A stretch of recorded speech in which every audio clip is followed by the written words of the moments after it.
नमस्कार. आज आपण राग केदारबद्दल थोडंसं जाणून घेऊया, समजून घेऊया केदार कसा राग आहे. काही नोट्स मी काढलेले आहेत. केदार रागाबद्दल जाणून घ्यायचं म्हटलं ना तर खूप वेळ लागेल, पण मी शॉर्टकट थोड्या नोट्स काढण्याचा प्रयत्न केला आहे. आता केदारबद्दल एकदम सरळ एक गोष्ट आहे की केदार आपल्या संगीतात दोन प्रकारचा आहे. एक प्राचीन केदार आणि एक आधुनिक केदार. आता प्राचीन केदार आणि आधुनिक केदार याच्यामध्ये फरक काय आहे? फरक काही नाही. केदार एकच आहे. फक्त याच्यामध्ये फरक असा झाला की जो प्राचीन काळात जो केदार गायला जायचा तो शुद्ध स्वरूपाचा होता. त्याच्यामध्ये तीव्र मध्यमचं जे प्रमाण आहे ते अल्प, एकदम विवादी म्हणून राग सौंदर्य वाढवण्यासाठी होतं. पण जसा जसा तो तीव्र मध्यमचं प्रमाण वाढत गेला तसा केदार राग जो आहे तो कल्याणकडे झुकला गेला. आपण जे प्राचीन केदारचं जे स्वरूप आहे ते थोडं गाण्याचा प्रयत्न करूया, समजून घ्यायचा प्रयत्न करूया. प्राचीन केदारचं राग स्वरूप सा रे सा मा रे सा मा प ध प ध मा रे सा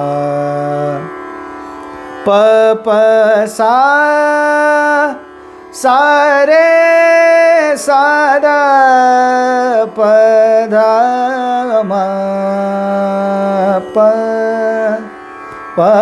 म सा रे सा म प सा सा द प सा सा रे सा नि ध प ध म रे सा रे सा म प. तर हे अशा प्रकारे प्राचीन जो केदार होता किंवा आहे, आजही प्राचीन आणि आधुनिक हा केदार एकच आहे. पण प्राचीन काळात केदार अशा पद्धतीने गायला जायचा. त्याच्यामध्ये तीव्र मध्यमचं प्रमाण अगदी अल्प, तेही विवादी स्वरात. म्हणून काळानंतर जसा जसा काळ बदलत गेला तसा जो विवादी स्वर होता त्याची जागा प्रबल होत गेली. मग हाच जो विवादी स्वर होता तो केदार रागामध्ये प्रत्यक्षपणे लावण्यात यायला लागला. असे प्रमाण आपल्या सांगीतिक जी पुस्तके आहेत, ग्रंथ आहेत याच्यामध्ये मिळते. म्हणून तर हे जे पाचही पंचक, त्याला आपण कल्याण पंचक असे नाव दिलेले आहेत, पण ते माझ्या मते तरी ते योग्य नाही. कारण या पाचही रागामध्ये बिलावलचं जे अंग आहे ते प्रखर आहे. म्हणून पाचही रागांमध्ये जो तीव्र मध्यम वापरण्याचा एक प्रमाण दिलेलं आहे ते अल्प आहे. प्रत्येक संगीत पुस्तकांमध्ये केदारमध्ये तीव्र मध्यम अल्प लावावा असं प्रमाण मिळते. गौड सारंगमध्ये तीव्र मध्यम कमी वापरला जातो. कामोदमध्ये तीव्र मध्यम कमी लावला जातो. कंपॅरिझन जर केलं शुद्ध मध्यम आणि तीव्र मध्यमचं, जर केदारमध्ये शुद्ध मध्यम प्रबल आहे, तीव्र मध्यम कमी आहे. आणि हा जो शुद्ध मध्यम आहे हा बिलावल अंग दर्शवतो. आणि केदार रागामध्ये रागाचा वादी स्वरच शुद्ध मध्यम आहे. म्हणून याच्यामध्ये वाद घालण्याच योग्य नाही. कारण जसा जसा काळ बदलला तसं राग स्वरूपही बदलत गेलं. त्याच्यामुळे आज जो केदार गातो तो केदारच आहे, परंतु त्याच्यामध्ये तीव्र मध्यमचे प्रमाण वाढले आहे. एवढंच फक्त आपल्याला तिथे नमूद करायचं आहे. आणि आज याच केदार रागाला बिलावलच्या ऐवजी कल्याण थाटामध्ये याला घेतलं जातं। मग बदललेल्या काळानुसार आज आपणही हाच केदार मुख्य आहे आणि हाच केदार अशा पद्धतीने आपल्याला गायचा आहे। तर आता हा जो वर्तमान केदार आहे जो आपण आज गातो त्याचं स्वरूप आपण बघून घेऊया। तर या केदारमध्ये 2 मध्यम 2 निषाद, काही ठिकाणी कोमल निषाद वापरला जात नाही, काही ठिकाणी वापरला जातो, याच्यामध्येही मतभेद आहेत। तर याचं थोडं स्वरूप बघून घेऊया। सा मा मा पा मा प धा मा प मा मा रे सा रे सा मा प ध नि ध प। या ठिकाणी कोमल निषादचा वापर केला जातो। म प ध नि ध प मा प सा ध प असंही उतरतात।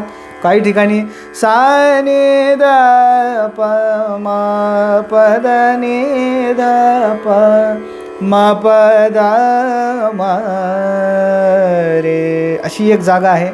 आणि अजून एक म प ध प मा रे सा रे सा। तर अशा प्रकारे आज आपण केदार गातो।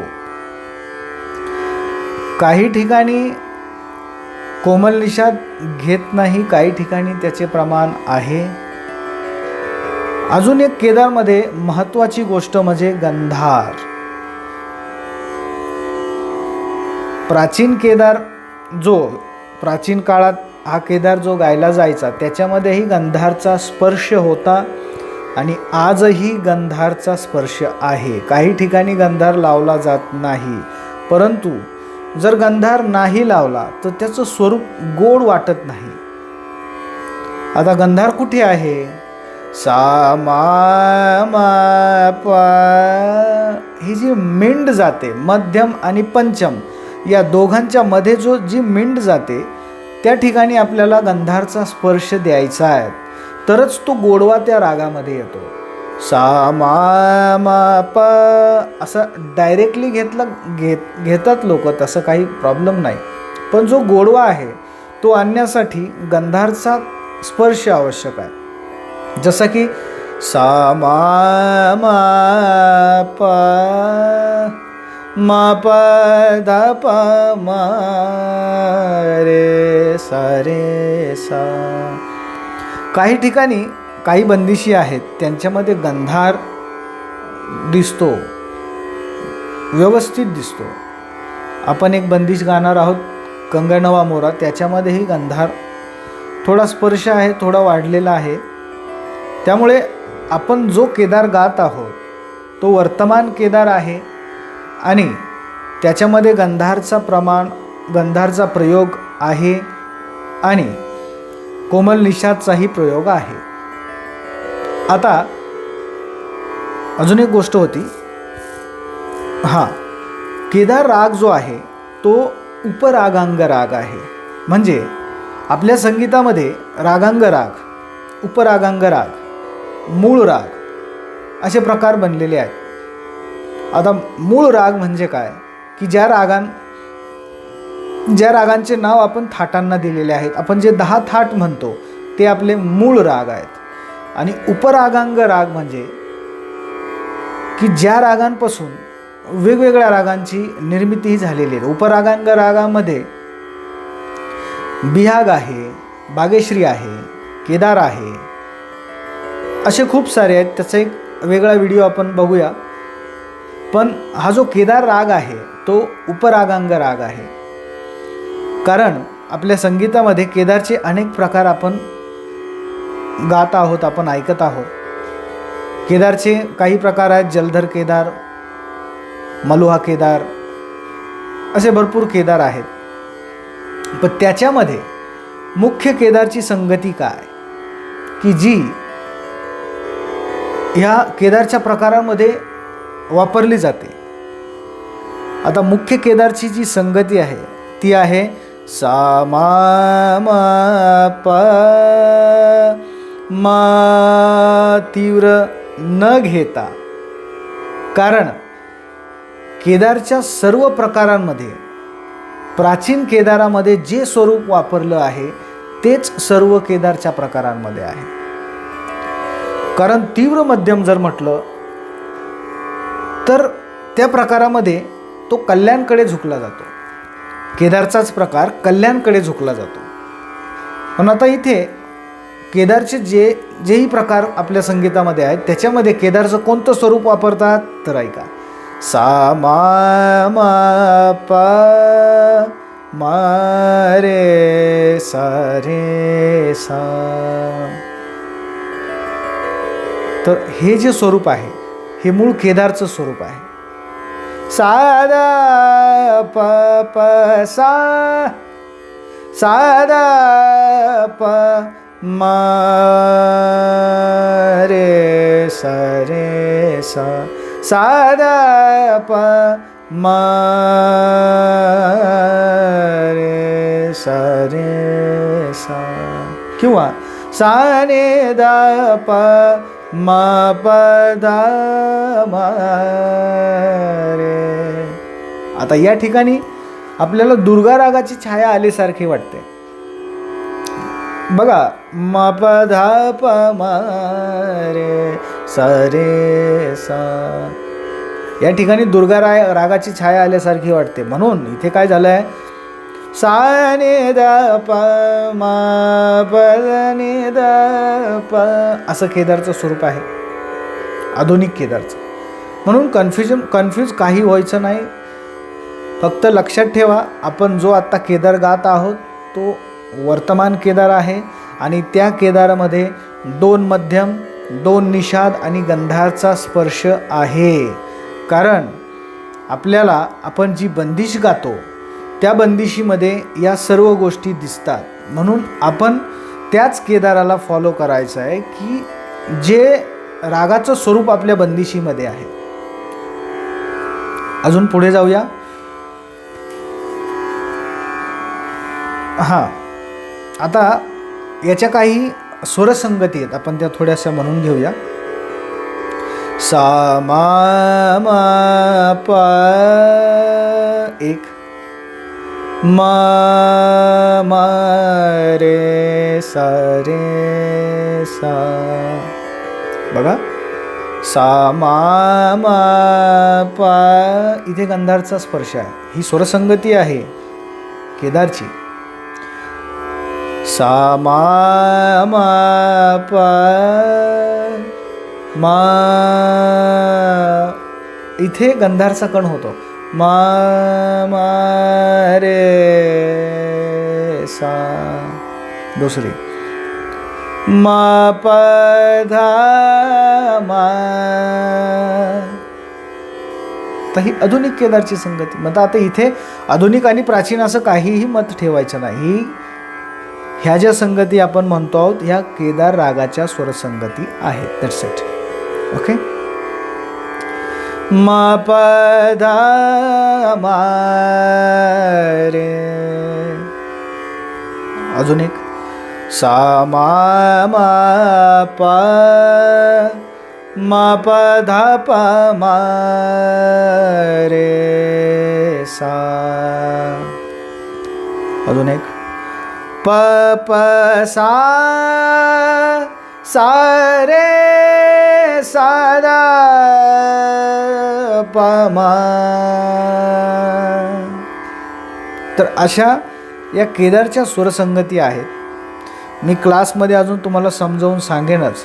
फक्त लक्षात राहू द्या की आपण जो केदार गात आहोत तो केदारच आहे. प्राचीन आणि आधुनिक असे 2 प्रकार होते.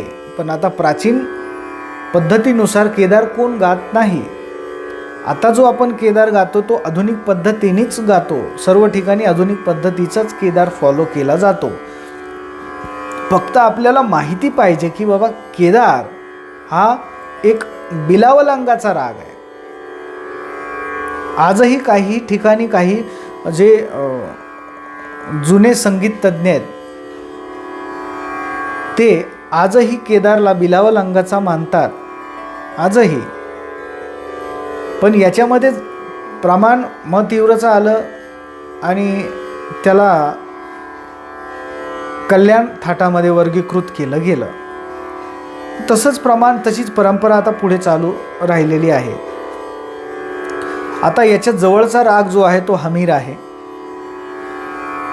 आणि याच्यामध्ये षड्ज, मध्यम आणि पंचम हे न्यासाचे स्वर आहेत. ज्या वेळेस आपण रागाचा विस्तार करू त्यावेळेस आपल्याला माहिती पाहिजे की या रागात न्यास स्वर कोणते आहेत. तर षड्ज, मध्यम आणि पंचम आपल्याला थांबण्याची ही ठिकाणं आहेत. तर आता अजून केदारबद्दल, केदारचे स्वर एकदा, केदारची फक्त क्लिअरली इन्फॉर्मेशन, बेसिक इन्फॉर्मेशन सांगतो. स्वर 2 मध्यम, 2 निषाद, त्याच्यानंतर वादी, संवादी, मध्यम, षड्ज. नेक्स्ट थाट कल्याण मानलेला आहे. मतभेदानुसार बिलावल मानतो, आपल्यालाही कल्याणच थाट मानायचा आहे. त्याच्यानंतर रागाचा जो समय आहे तो राग रात्रीच्या 2ऱ्या प्रहरीला गायला जातो. त्याच्यानंतर याची जाती ओढव आणि शाडव आहे. जातीमध्ये मतभेद आहेत. आरोहात रे वर्ज आणि गंधार पूर्ण वर्ज मानल्यामुळे याची जाती जी आहे ती ओढव शाडव होते. आता गंधारचा जो स्पर्श आहे तर स्पर्श स्वरूपातच गंधार लावला जातो, म्हणून त्याला स्वरसंख्येमध्ये मोजलं जात नाही. तर ही होती केदार रागाची बेसिक इन्फॉर्मेशन. दुसऱ्या व्हिडिओमध्ये केदारची जी बंदिश आहे, छोटा ख्याल, ते मी तुमच्यासमोर दाखवतो.